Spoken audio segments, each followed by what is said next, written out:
Diyan tayo nag-iihaw, wala tayong uling. Ayan.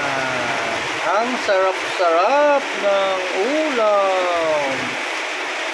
Inihaw na bangos. Wow. Ang sarap-sarap. Ang sarap-sarap.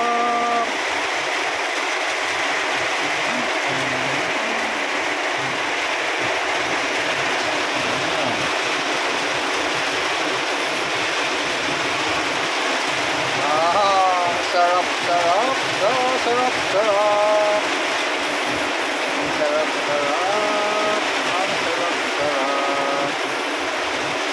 Yan ang ulam namin ngayong gabi, inihaw na bangus.